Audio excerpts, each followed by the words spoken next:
창세기, 성경의 첫 번째 책입니다.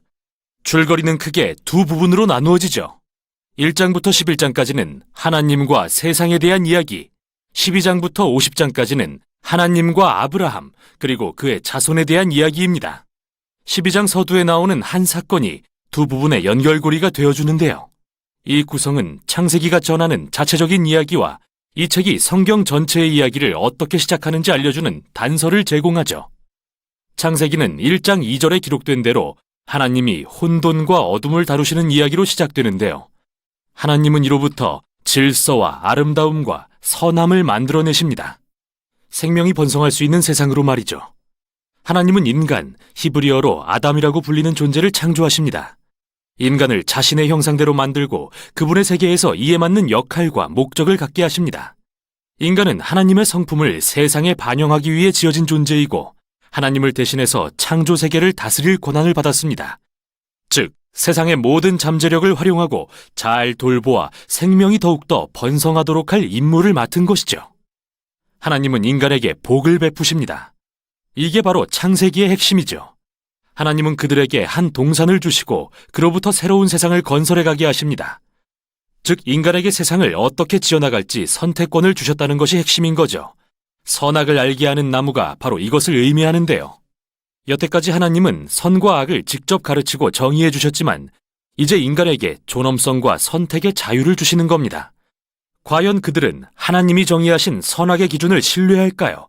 자신들의 마음대로 선악을 정의할까요? 이 선택에는 정말 큰 위험이 따릅니다. 하나님을 거역한다는 것은 생명의 공급자를 배반하는 일이기에 결국 죽음을 맞이할 수밖에 없기 때문이죠. 생명나무가 바로 이것을 의미합니다. 3장에는 뱀이라는 불가사의한 동물이 등장하는데 하나님이 지으신 동물이라는 것 외에 별다른 소개가 없죠. 그러나 하나님께 반역한 피조물이라는 사실이 밝혀집니다. 뱀은 인간을 꾀어 하나님을 거역하고 결국 죽음에 이르게 하려 하고 선악을 알게 하는 나무와 선택권에 대해 하나님과 다른 이야기를 합니다. 선악을 아는 지식을 가지면 죽지 않고 오히려 삶을 얻는다. 너희도 하나님처럼 될 것이라고 속이죠. 그러나 인간은 이미 하나님을 닮은 존재이기에 비극적 역설이 아닐 수 없습니다. 하나님의 형상을 드러내도록 지어졌으니까요. 그러나 인간은 결국 스스로 주인이 되기로 결정합니다. 인간이 자기 맘대로 선악을 정의한 순간 모든 이야기가 통제불능의 상태로 빠져듭니다. 첫 번째 결과는 인간관계에 나타나는데요. 남자와 여자는 자신이 얼마나 연약한지 갑자기 깨닫게 되고 서로를 신뢰할 수조차 없어지죠. 그래서 옷을 지어 입고 서로의 나체를 숨깁니다. 두 번째는 하나님과 인간 사이에 친밀감이 사라진 것입니다. 그들은 하나님의 낯을 피해 달려가 숨습니다. 하나님이 찾으시자 누가 먼저 하나님을 거역했는지 서로 탓하기 시작하죠. 바로 여기서 이 이야기는 멈추고 하나님은 뱀과 인간에게 그들의 행동이 어떤 끔찍한 결과를 가져올지 선포하십니다. 뱀에게는 지금은 승리한 것 같지만 평생 흙을 먹으며 결국 패배하게 될 것이라 하시고 어느 날 여자의 후손이 태어나 그의 머리에 치명적인 타격을 줄 것이라고 약속하십니다. 좋은 소식인 것 같지만 이 승리에 대한 대가를 치러야 합니다. 그건 뱀 역시 여자의 후손의 발꿈치를 상하게 할 것이라는 거죠. 상처 입은 승리자에 대한 매우 신비로운 약속입니다. 지금까지 흐름으로 볼 때 이는 하나님의 은혜라는 걸 알 수 있습니다. 인간이 하나님을 거역했는데 하나님은 무엇을 하시죠? 바로 그들을 구해주겠다고 하십니다. 그렇다고 인간이 선택한 결과마저 지워지는 건 아니지만요. 하나님은 이제 그들의 집, 들, 삶의 모든 영역이 슬픔과 고통으로 가득하고 거역한 결과로서 결국 죽음에 이를 거라 말씀하십니다. 여기서부터 이야기는 급격히 추락합니다. 3장부터 11장은 하나님께 거역한 결과 인간관계가 모든 수준에서 얼마나 파괴되는지 보여주는데요. 먼저 가인과 아벨 형제의 이야기입니다. 가인은 동생을 질투해서 죽이려고 합니다. 하나님은 죄의 유혹에 넘어가지 말라고 경고하시지만 결국 죄를 범하여 들에서 동생을 죽이고 말죠. 그 후 가인은 폭력과 압제가 다스리는 성읍을 건설하고 이게 라멕의 이야기에 적나라하게 드러납니다. 그는 여러 아내를 거느린 첫 남성으로 성경에 기록되었는데 아내를 마치 재산처럼 축적했죠. 또 자신이 가인보다 훨씬 폭력적이고 복수심에 불탄다는 노래까지 불렀습니다. 그 후 하나님의 아들들에 대한 이상한 이야기가 나오는데 이들은 사악한 천사들 또는 신의 자손이라 자칭하는 고대 왕들로 알려져 있습니다. 라멕처럼 원하는 만큼 아내를 취했고 고대의 위대한 용사로 알려진 네피림을 낳았습니다. 관점이 무엇이든 인간이 하나님의 나라에 폭력과 부패가 가득한 자기들의 왕국을 건설한다는 게 핵심입니다. 이걸 보시는 하나님은 후회하며 아파하십니다. 인류가 그분의 선한 세상을 망가뜨리고 서로를 파멸시키니 말입니다. 하나님은 이를 보호하기 위한 열심으로 홍수를 일으켜 인류의 악을 싹 쓸어버리시는데 흠이 없던 단 한 사람, 노아와 그의 가족만은 보호하십니다. 그를 새로운 아담이라 부르시고는 하늘로부터 복을 부으시며 재차 생육하고 번성하여 땅에 충만하라고 하십니다. 이렇게 다시 소망이 생기는 듯 했으나 노아도 실패하고 맙니다. 역시 한 동산에서요. 어느 날 그가 자기 포도원에서 술에 취해 정신을 잃고 장막에 누웠는데 아들인 함이 그런 아버지를 부끄럽게 만듭니다. 여기서 우린 새로운 아담이 벌거벗고 수치를 당하는 것을 봅니다. 첫 아담처럼요. 이 이야기는 또다시 추락합니다. 이 모든 게 바벨론이라는 성읍을 건설하는 일로 이어지는데요.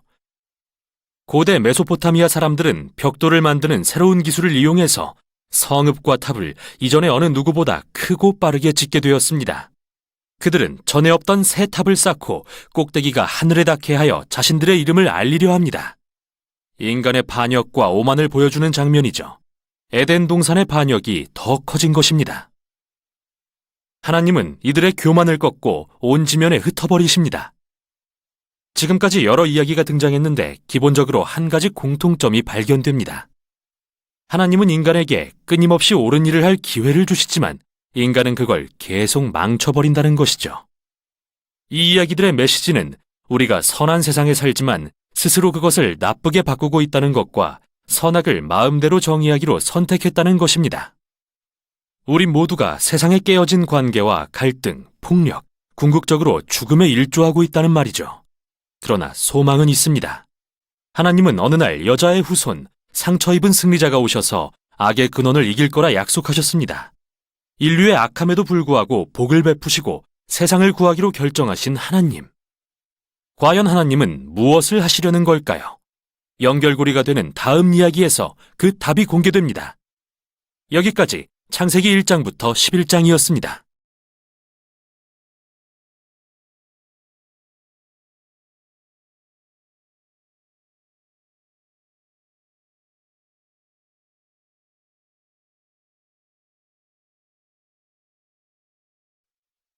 창세기.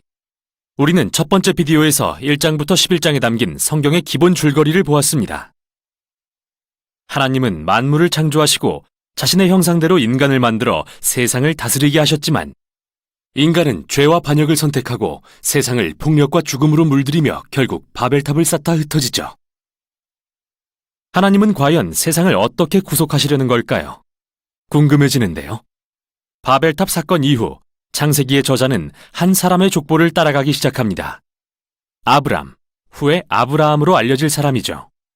12장 서두에서 하나님은 아브라함에게 한 약속을 하시는데 이로써 완전히 새로운 이야기가 펼쳐집니다.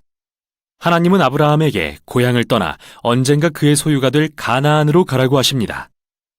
그 땅에서 큰 민족을 이루고 이름이 창대케 되며 복을 받을 거라는 약속과 함께요. 이 약속은 다시 창세기 앞부분과 연결되는데요.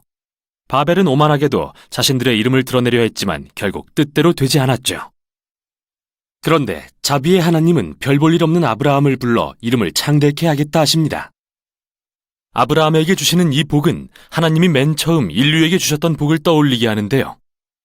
왜 하나님은 아브라함과 그의 자손에게 복을 주시는 걸까요?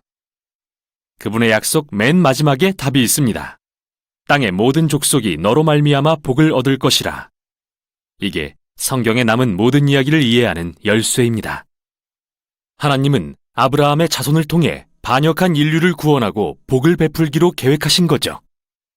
이게 구약의 모든 이야기가 이 자손, 즉 이스라엘 민족에게 집중된 이유입니다. 또한 이스라엘이 후에 시내산에서 제사장 나라로 불리게 되는 이유이기도 하죠. 하나님은 이들을 통해 다른 민족들에게 자신이 어떤 분인지 보여주고 싶으신 겁니다. 성경에서 선지자들과 시편 저자들이 선포하듯이 열방을 공의와 평화로 다스릴 이스라엘의 메시아 왕이 마침내 이 약속을 성취하실 것입니다. 아직까진 이런 내용이 명확히 드러나지 않지만 계속 읽으면서 약속이 어떻게 전개되는지 보도록 하죠. 창세기의 나머지 부분은 아브라함과 그의 자손에 초점을 맞춥니다. 아브라함, 이삭, 야곱, 그리고 그의 12아들 순으로요. 이들 각 세대의 이야기는 동일한 두 주제를 갖는데요. 먼저 아브라함의 자손은 모든 세대가 실패를 되풀이합니다. 계속해서 나쁜 결정을 하여 삶을 망치고 하나님의 약속을 위기에 빠뜨리죠. 그러나 변함없이 신실하신 하나님은 반복되는 실패에도 불구하고 그들을 구해주십니다. 그들을 통해 열방이 복을 얻을 거라는 약속도 다시 확인해 주시고요. 아브라함의 이야기입니다. 하나님은 아브라함에게 큰 민족을 준다 약속하셨지만 그는 예쁜 아내 때문에 자기 목숨을 잃을까 2번이나 겁을 먹습니다. 심지어 부부가 아니라고까지 해서 이게 결국 모든 문제의 원인이 되고요. 뿐만 아니라 아브라함과 아내 사라는 아이를 갖지 못하는데요. 그러자 사라는 아브라함을 자기 여종인 하갈과 자기해서 또다시 많은 문제를 야기합니다. 하지만 하나님은 매번 아브라함을 구해주십니다. 15장과 17장에서는 심지어 아브라함에게 언약, 즉 공식적인 약속을 맺으십니다. 매우 유명한 장면이죠. 아브라함에게 밤하늘에 별을 세어보라고 하시면서 그의 후손이 이처럼 셀 수 없이 많아질 거라고 하십니다. 자식도 없고 앞으로도 그럴 가망이 전혀 없어 보이지만 아브라함은 하늘을 보며 하나님의 약속을 신뢰하죠. 그러자 하나님은 이 언약을 통해 아브라함이 여러 민족의 아버지가 되고 하나님의 복이 세상에 흘러갈 것이라 약속해 주십니다.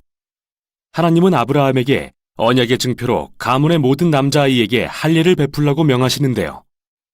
이건 그의 자손이 번성하는 게 하나님의 선물임을 기억하게 하는 상징이 됩니다. 마침내 아브라함은 많은 자식을 낳고 나이가 들어 생을 마칩니다. 이제 야곱이 주인공이 되어 더 드라마틱한 이야기를 이어가는데요. 그는 태어나면서부터 자기 이름처럼 속이는 자로 살아갑니다. 그는 장남에게 주어져야 마땅한 복을 빼앗기 위해 형 에서를 속이고 늙어 눈이 어두운 아버지를 속여 복을 가로챈 후 급히 도망갑니다. 그는 4명의 아내 중에서 오직 라헬만을 진심으로 사랑했는데 이 일로 가족 간의 경쟁 관계가 생깁니다. 야곱이 낮아진 단 하나의 사건이 있다면 삼촌 라반이 수년간 그를 속인 것입니다. 이제 상황은 완전히 역전됩니다. 겸손해져서 고향으로 돌아온 야곱은 아주 이상한 이야기 같지만 자기에게 복을 달라고 조르며 하나님과 씨름을 합니다. 역시 사람은 쉽게 변하지 않는가 봅니다. 그러나 야곱의 결단을 존중하신 하나님은 그에게 아브라함의 복을 베푸시며 이름을 하나님과 겨루어 이기다는 뜻의 이스라엘로 바꿔주십니다. 이제 창세기 마지막 부분에 이르러 야곱의 아들들이 등장하고 이야기는 절정에 이릅니다. 야곱은 11번째 아들 요셉을 다른 아들들보다 사랑해서 이런 특별한 옷을 지어 입히는데요. 이런 요셉을 미워한 10명의 형들은 그를 납치해서 죽일 계획을 세우지만 결국 이집트의 노예로 팔기로 결정하고 거기서 요셉은 감옥에 갇히게 됩니다. 정말 부끄러운 가족 아닌가요? 그러나 하나님은 요셉과 함께 하십니다. 요셉이 감옥에서 풀려나도록 도우시고 바로 왕이 그를 이집트의 총리로 세우게 하시죠. 요셉은 심한 기근에서 이집트 민족을 구하고 형들과 가족도 굶주림을 면하게 하는데요. 우린 여기서 다시 한번 아브라함 자손의 어리석음과 죄가 하나님의 신실하심과 만나는 것을 봅니다. 형들의 악함조차 생명을 구하는 데 쓰시는 신실하심을요. 실제로 요셉은 창세기 끝부분에서 이렇게 말합니다. 형들은 악을 꾀했지만 하나님은 그걸 선으로 바꾸사 많은 생명을 구원하게 하셨어요. 이 말이 전략적으로 창세기의 맨 끝에 나오는 이유는 단순히 요셉과 형들의 이야기를 넘어 창세기 전체를 요약하는 말이기 때문입니다. 창세기 3장 이후 이기적이고 악한 행동을 멈추지 않는 인간들, 그러나 하나님은 세상을 내버려두지 않으십니다. 신실하신 하나님은 인간의 실패에도 불구하고 여전히 복을 주려 하시죠. 특히 우리는 창세기에서 여자의 후손에 대한 신비로운 약속이 어떻게 발전하는지 볼 수 있는데요. 3장을 기억해 보세요. 상처 입은 승리자가 오셔서 뱀을 짓밟고 악의 근원을 이길 거라 하신 약속 말입니다. 저자는 이제 이 약속과 아브라함의 족보를 연결하는데요. 바로 여기서 하나님이 어떻게 열방의 복을 베푸시는지 밝혀집니다. 아브라함에서 시작된 이 약속은 야곱의 넷째 아들인 유다로 이어집니다. 49장에는 굉장히 중요한 시가 나오는데요. 나이든 야곱은 죽기 전에 12아들을 불러 축복합니다. 유다의 순서가 되자 그는 유다 지파가 이스라엘의 왕족이 되고 언젠가 한 왕이 나와 모든 민족이 그에게 순종할 것이며 온 세상에 에덴 동산의 복이 회복되는 약속이 이루어질 거라 예언합니다. 이제 야곱이 죽고 후에 요셉도 죽습니다. 남은 가족들은 여전히 이집트에 거주하고요. 창세기는 이렇게 미래에 대한 소망과 약속을 남긴 채 끝을 맺는데요. 앞으로 어떤 이야기가 펼쳐질까요? 궁금해서 다음 장을 열어보고 싶어지시죠? 바로 여기까지가 창세기였습니다.